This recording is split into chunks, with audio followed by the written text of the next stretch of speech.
All right, let's dive right into today's explainer. We're going to unpack a really fascinating journey today, a raw, emotional roadmap of an artist moving from total crushing creative block to a sudden, explosive artistic rebirth. If you've ever felt totally burnt out, just completely out of ideas, the text we're analyzing today maps out the exact anatomy of hitting that wall, and more importantly, the sudden spark that shatters it. Look at this quote right off the bat. I was talented, I was brilliant, I lost my mind, I was resilient. I mean, talk about setting a dramatic baseline, right? The creator doesn't shy away from their past heights. They know they were brilliant, but honestly, that just makes the fall so much harder. I lost my mind represents that terrifying void where your creativity just vanishes. Yet, right next to that profound loss, we get a lifeline. I was resilient. This isn't a story about defeat, it's about the sheer, stubborn grit required to survive. So that brings us to section 1, the struggle and resilience. You've got lost my mind on one side and was resilient on the other. And this beautifully illustrates the absolute central tension here. Losing your mind in a creative sense means losing your voice, your identity. But that mental block is completely counterbalanced by an innate refusal to give up. Resilience acts as this stubborn anchor, quietly reminding the artist that the journey is absolutely not over. Moving on to section 2, finding truth and goals. Okay, so to actually move forward, the speaker adopts a super strict philosophy. It's all about navigating the dichotomy of truth or lies, tied together with a firm command to never judge. A creative slump is so often clouded with lies, right? Imposter syndrome, self-doubt, all of that. So by committing to the truth and choosing not to judge, the artist is basically clearing away all that toxic mental clutter. And that leads to this next crucial thought: find the goal and preserve. When the noise of a breakdown is just deafening, you have to distill your purpose down to a single, unshakable point. Finding the goal is the active search for meaning, and preserving it, that's the armor you build around it so you don't lose it again. Now, look closely at this unique phrasing, you ego states. The artist boils down their complex ego states into just two pure foundational emotions needed for creation: happiness and love. By explicitly defining their working state this way, they're tuning out the anxiety and locking in the exact emotional frequency they need for new inspiration. Which leads us perfectly into section 3, Lady Summer and Suno. Here is the massive turning point. I fall in love with Suno. Lady Summer came in. The language here is just so immediate and active.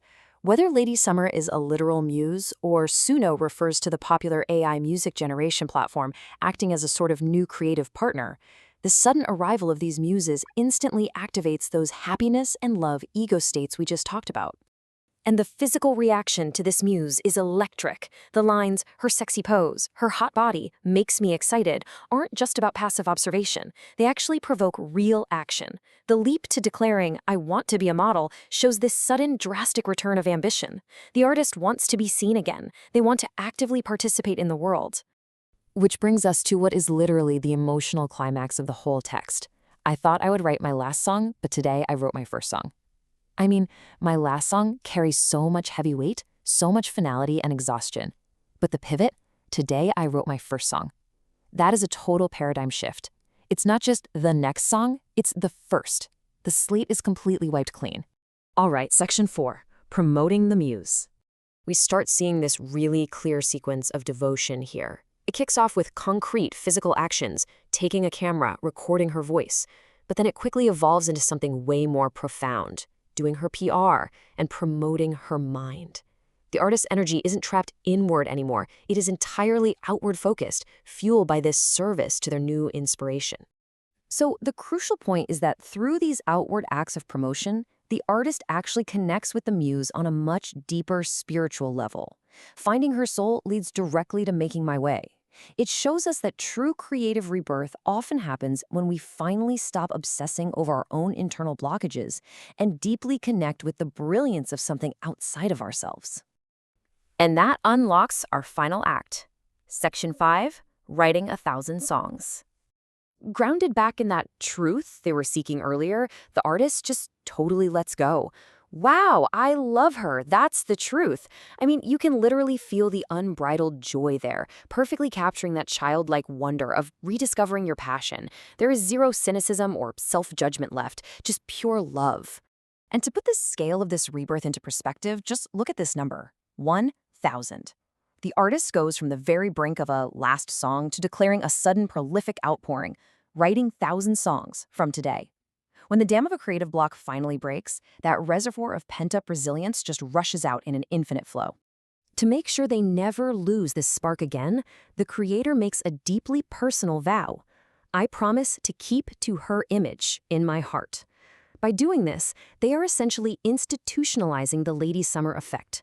They're creating a permanent, internal wellspring of inspiration that they can draw upon whenever the darkness tries to creep back in. And as the text closes out, it just relentlessly repeats its core chorus over and over. I fall in love with Suno, Lady Summer came in. I thought I would write my last song, but today I wrote my first song. Today I wrote my first song. It becomes a triumphant mantra. By saying it repeatedly, the artist is actively overriding the trauma of their past breakdown with the undeniable, joyful truth of their current rebirth. So, as we wrap up this explainer, I want to leave you with this question. What is the catalyst that helps you write your first song after a period of darkness? We all face those moments where we think we've reached the absolute end of our passions.